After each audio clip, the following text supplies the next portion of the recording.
Muy buenas noches, estimados estudiantes. Hoy pues nos tenemos el segundo encuentro en cuanto al desarrollo de la unidad curricular Historia de las Mentalidades. En la clase pasada vimos una pequeña introducción. Cada una de las clases que voy a dar los días viernes son orientaciones. Ustedes pues tienen la obligación de profundizar en función de los materiales que yo voy colgando en el Classroom. La clase pasada vimos un poco de lo que trata la historia de las mentalidades.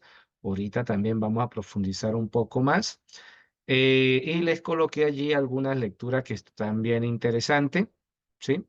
En forma de información, de las cuales pues ustedes cuando gusten pueden hacer lecturas de ella, aunque yo sé que esa no es uno de los grandes, vamos a decir, afines que tenemos nosotros para la lectura, pero bueno, yo cumplo con mi trabajo de facilitarle el material necesario para que ustedes realicen sus correspondientes lecturas, ¿ok? En el día de hoy, dentro de la unidad uno que tiene que ver con la historia de las mentalidades, vamos a ver lo que es la escuela de Annales, ¿sí? Precisamente es el punto de partida de esto que nosotros todavía es un misterio que tiene que referirse a la historia de las mentalidades y que con esta clase pues se va a aclarar un poco más el panorama en qué consiste y cómo está relacionado precisamente con la carrera que ustedes están estudiando, como es psicología. En primer lugar, pues la Escuela de los Anales es una escuela de pensamiento y por ser una escuela de pensamiento ha evolucionado. Por lo tanto, tiene ciertas etapas en las cuales se han cumplido algunos propósitos que se han establecido cada uno de los pensadores que forman parte de esta escuela. Como pueden ver ustedes allí en en el cuadro, tenemos cuatro etapas, una que va del año 29 al 39, una transición del 40 al 56, una segunda etapa del 56 al 68, una tercera del 68 al 89 y una cuarta del 89 al 2010, ¿ok? Aunque todavía actualmente la escuela de Annales está totalmente vigente dentro del pensamiento historiográfico mundial.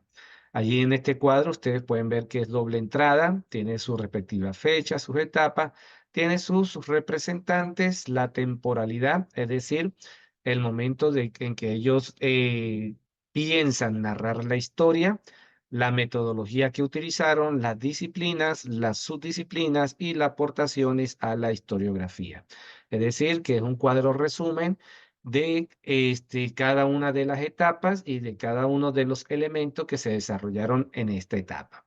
Esto de temporalidad significa el tiempo en los cuales ellos creen que pueden escribir la historia o cuáles son los datos que deben considerar precisamente para escribir la historia. En la primera etapa, ellos pensaban que la historia para escribirse tenía que ser de larga duración, al igual que en la transición, pero ya en la segunda etapa hablaban más de corto plazo, de mediano plazo y de largo plazo, es decir, establecían tres momentos específicos para poder recoger la información y poder desarrollar precisamente la narrativa de las historias.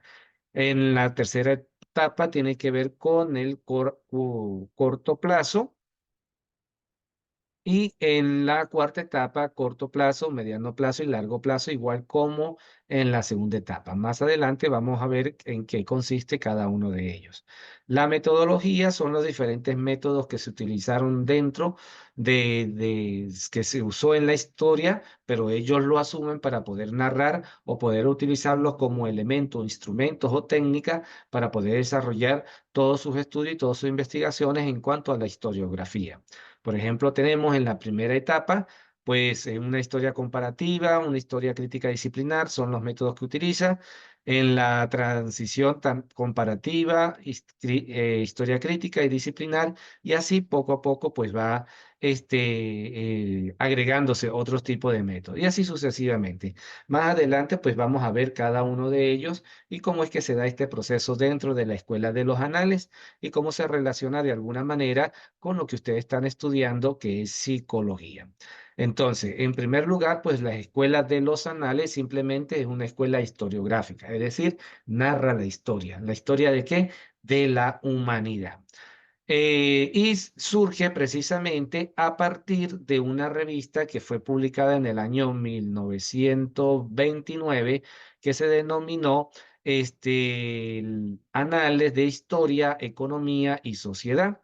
Luego, por supuesto, en 1994 se transformó o le cambiaron el nombre de esta revista y la llamaron Historia, Anales, Historia y Ciencias Sociales, ¿sí? Principalmente en esta revista contiene todos los planteamientos que se hicieron cada uno de los autores que pertenecen a esta escuela del pensamiento historiográfico. Esta revista, a pesar de que fue creada en el año 1929, todavía hoy día sigue publicando. En la clase pasada, pues yo les mostré a ustedes precisamente cuál era la página web donde se encontraban las publicaciones de esta revista o de esta escuela de pensamiento. Entonces, allí ven ustedes este material, por supuesto, yo se lo voy a facilitar. Es un resumen de todas las lecturas de las cuales ustedes debieron haber realizado o tienen que realizar en cuanto a esto. De todas maneras, esto es una orientación, como le he dicho. He tomado algunos puntos, algún elemento que me parece interesante para más o menos orientarlos a ustedes dentro del estudio de las escuelas de los anales. Entonces, esta escuela se caracteriza por haber desarrollado precisamente una historia en la que se han incorporado otras ciencias sociales, es decir, se da dentro de esta escuela lo que se conoce la multidisciplinariedad. ¿Qué significa multidisciplinariedad? Colaboración de varias disciplinas, donde estas disciplinas sacrifican parte de su conocimiento, parte de su método, parte de su teoría para conformar parte de otra disciplina como tal. Es decir, no hay una delimitación entre disciplinas, sino existe una colaboración entre las diferentes disciplinas. ¿Cuáles son las diferentes disciplinas que hacen o colaboran con el desarrollo precisamente de la historia? La geografía, la sociología, la economía, la psicología social y la antropología, entre otras. Entonces, todo el desarrollo o todo el pensamiento que se dio en esta escuela precisamente no era solamente de historia o narrar unos acontecimientos históricos, sino que también se buscaba que tuviera esa vinculación con la geografía, la sociología, la economía, psicología social, la antropología, esas ciencias que de alguna manera u otra forman parte de la cotidianidad del hombre. Entonces, la revista, pues, Anales, fue Colombiano, fundada yo y voy a estar editada con por Juan Miguel, bueno, historiadores, la hablé de el colombiano y ella me lo prestó a mí. Pero entonces después yo dije, no, historiadores franceses como Marc Bloch y Lucien Febvre en 1929, como ya se lo dije anteriormente. ¿Qué se propusieron en esta publicación? Principalmente una concepción de investigación histórica distinta, distinta a la como se había presentado hasta el momento en aquella época, donde se consideraba principalmente grandes personajes y a partir de esos grandes personajes se narraba la historia o se consideraban grandes hechos o sucesos sobre todo y a partir de allí narraban la historia, olvidándose de otros elementos importantes que forman parte también de la historia. Entonces, estos autores o estos pensadores precisamente lo que quieren es rescatar ese elemento cotidiano que es ignorado por la historiografía positivista, ¿sí? Por ejemplo, cuando nosotros estudiamos historia en la parte de bachillerato, lo estudiamos solamente desde el punto de vista positivista, donde conocimos personajes principales y conocimos hechos, más no conocimos esos elementos más esenciales de quienes participaron en esos procesos históricos. ¿Ok? Entonces, por supuesto, pues en este caso, como era un tipo de historia distinta, pues se combinó a la geografía, a la historia y los planteamientos sociológicos de los Années Sociologiques. Esa es otra revista precisamente desarrollada por un sociólogo, Durkheim, allí donde él y su discípulo planteaban también su pensamiento, pero lo de la escuela Annales tomaban las publicaciones y también fundamentaron parte de su estudio, sobre todo la historia de las mentalidades, en función de los aportes que daban estos grandes sociólogos como tal. Entonces, también en esta revista, pues ellos defendían una ampliación de los temas de estudio de la historia y rechazaba el énfasis predominante en la política, la diplomacia y los hechos bélicos predominante en la política, en la historiadores del siglo XX, ¿ok? Entonces, que es precisamente lo que le estoy diciendo, porque solamente consideraba estos elementos y a partir de allí narran la historia, la parte de la historiografía positivista. En la escuela de Annales decía que no era suficiente, había que buscar otra forma de poder narrar la historia. Ahora bien, ¿qué es la escuela de los anales? La escuela de los anales, pues, en forma muy resumida, es una manera diferente de estudiar la historia y, por supuesto, un movimiento historiográfico surgido en el siglo XX.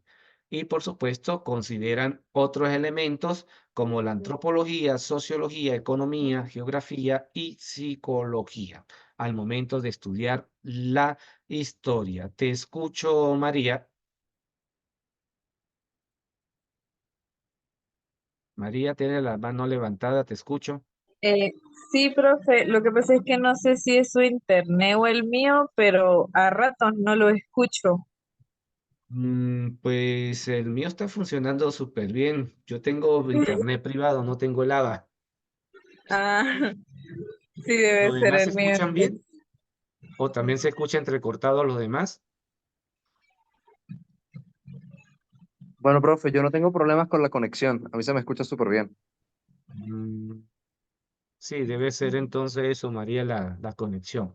Bueno, voy a tratar de hablar un poco más pausado para que no se me entrecorte, porque a veces también hablo rápido y puede ser eso que no permite que te llegue bien la información. Ok, Entonces, ese es el objetivo que tiene la Escuela de los Anales. Em, ok, entonces, por lo general, la historiografía positivista, ¿qué es lo que consideraba para poder hacer la narración de los acontecimientos de la historia mundial o la historia de la humanidad? Simplemente utilizaban eventos políticos y caída de grandes figuras importantes, ¿verdad? Y eso marcaba cierta fines de algunas eras históricas y comenzaban otras. En este caso, la Escuela de los Anales pues busca decir o explica que precisamente esas épocas son más extensas de lo que se muestra o lo que desarrolla la historiografía tradicional. Y entonces que no se limita solamente a los líderes, sino también a los otros personajes que forman parte de la historia o participaron en dichos acontecimientos. ¿Ok? Entonces, ¿cuáles son las características que presenta esta escuela de los anales? Primero, un cambio de la historiografía, pues precisamente se enfoca en dos cambios específicos. Uno, la oposición contra el empirismo, es decir, que solamente se escribía historia a partir de la evidencia que se podía tener. ¿Cuál era la evidencia? En narraciones, diarios, otros historiadores antiguos que escribían sobre los hechos, narraban sobre los hechos, las actas que se hacían a nivel diplomático, político, todo eso eran las evidencias en las cuales se enfocaban para el desarrollo precisamente de la historia. Entonces ellos estaban en contra de eso. Y ellos, sobre todo, preferían que la historia se enfocara en los grupos sociales y en la mentalidad colectiva. Es decir, no solamente limitado a los líderes o a los eventos políticos, sino a los grupos sociales, el enfoque que ellos tenían en cuanto a ese acontecimiento histórico y, por supuesto, la mentalidad colectiva, que es bien interesante porque esa mentalidad colectiva pues se refiere específicamente en las creencias que se tenían en esos contextos o lo que tenían las civilizaciones, ¿ok?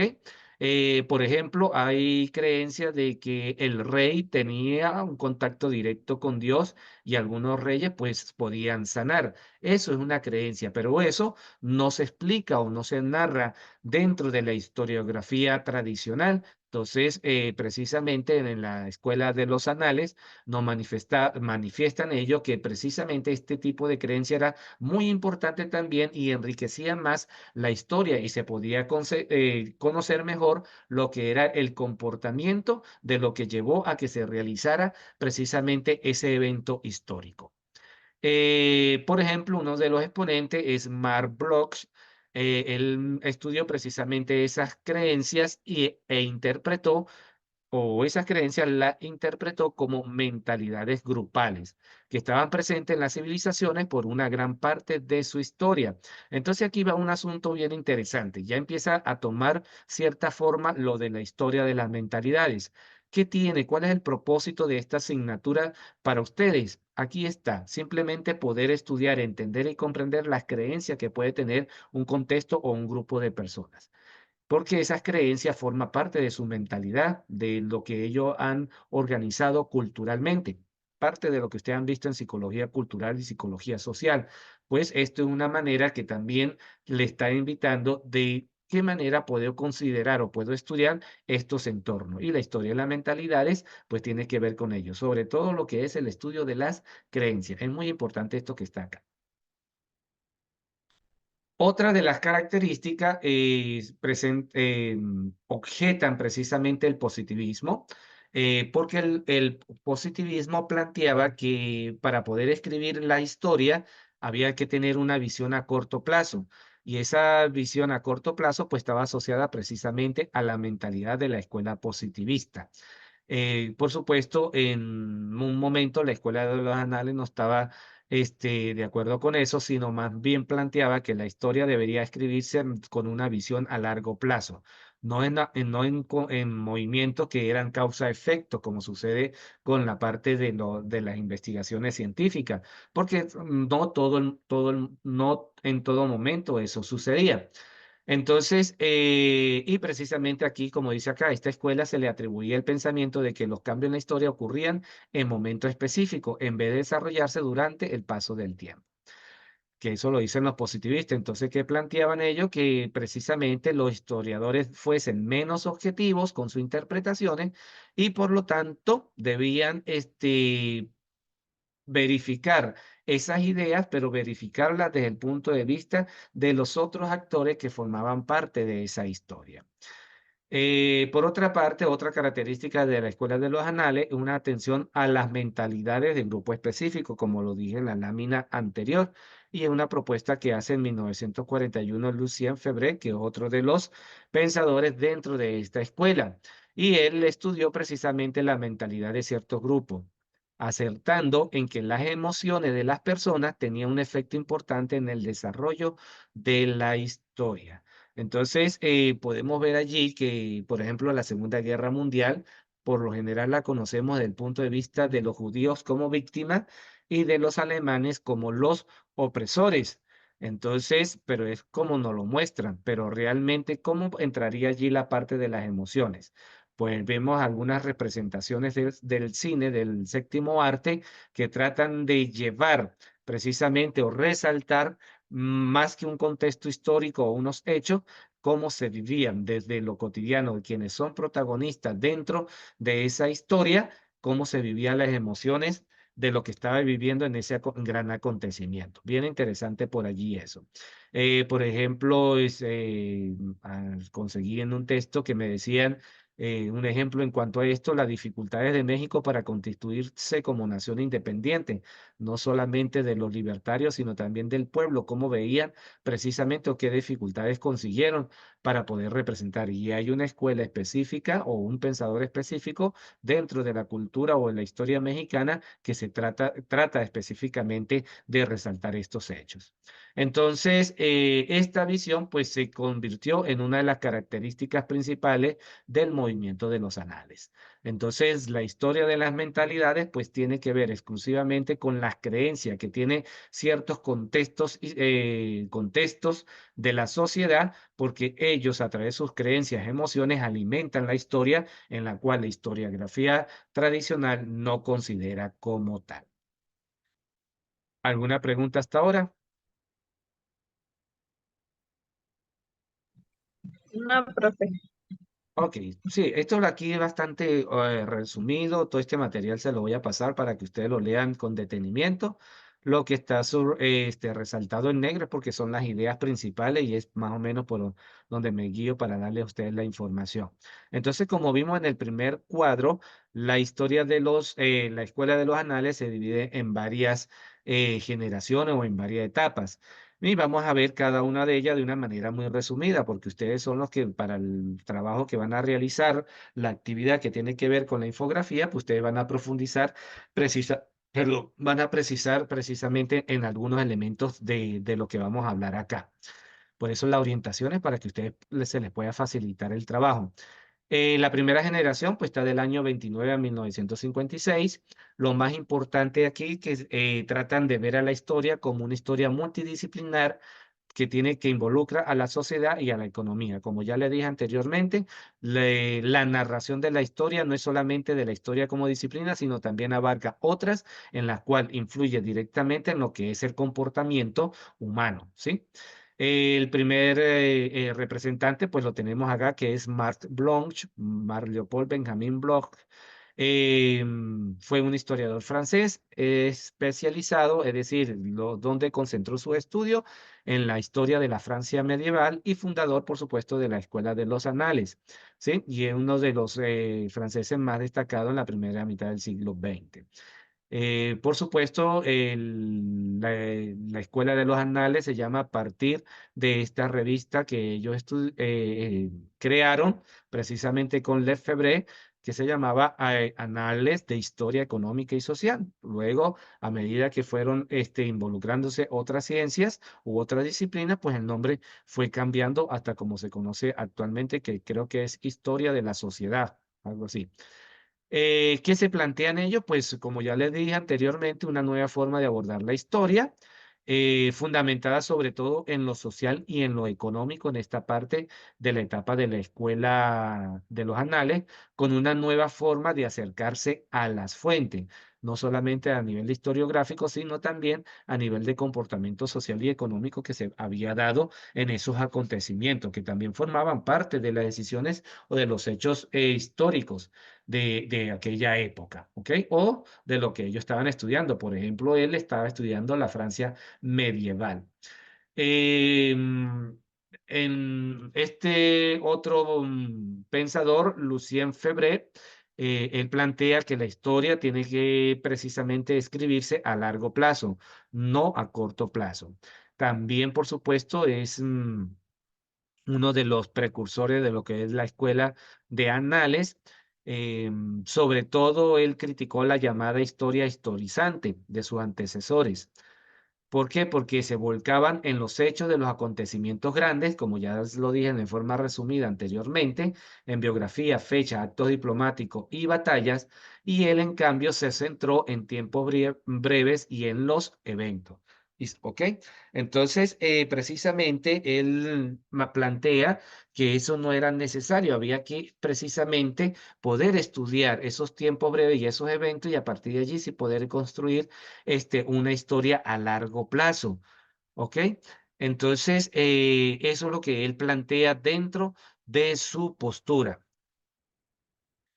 Luego viene la segunda generación. Allí se trata o la visión que se tiene de la historia es como una historia global o una historia total y multidisciplinar. Uno de los representantes de esta segunda generación es Fernand Braudel. Sobre todo él considera, mm, creo que se me va a cortar. Si se me corta la comunicación, por favor, volvemos a entrar inmediatamente al mismo link que les envío, ¿ok? Ahí se me queda poco tiempo.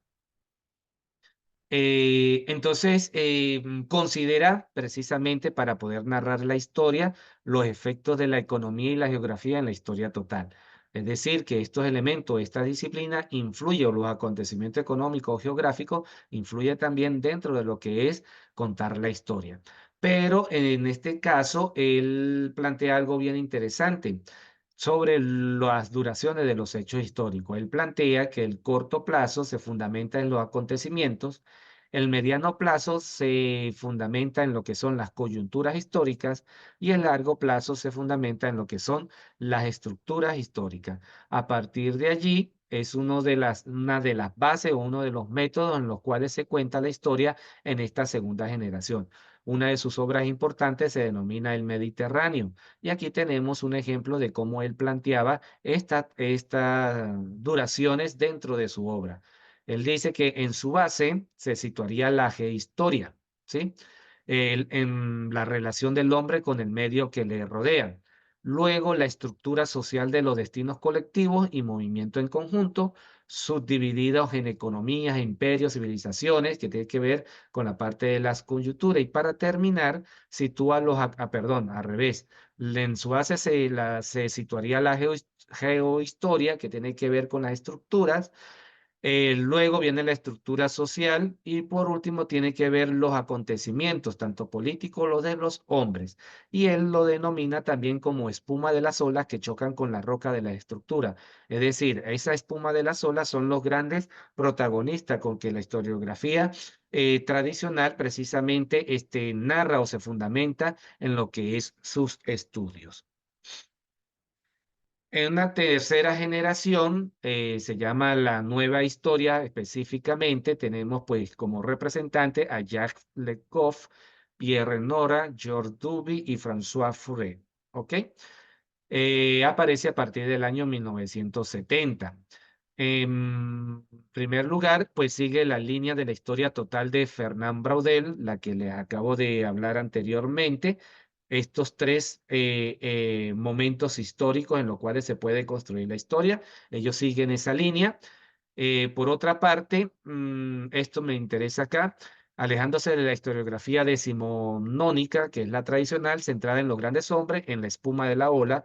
Entonces él dice, para interesarse por el estudio de la gran mayoría de la población de las sociedades históricas, las corrientes marinas profundas, llaman a la cotidianidad, la historia que se da dentro del pueblo, él lo llama de esa manera, las corrientes marinas profundas, pero alejándose de la historia de corta duración a cambio de una historia serial y creando una visión disciplinar a favor de una historia como conocimiento y no como ciencia. En este sentido, entonces, ¿en qué consiste esa nueva historia? Sobre todo la historia de las mentalidades, que trata de establecer una historia serial de las mentalidades, es decir, de las representaciones colectivas y de las estructuras mentales de las sociedades. Como ustedes pueden ver acá, hay una relación sumamente directa con lo que es la psicología social.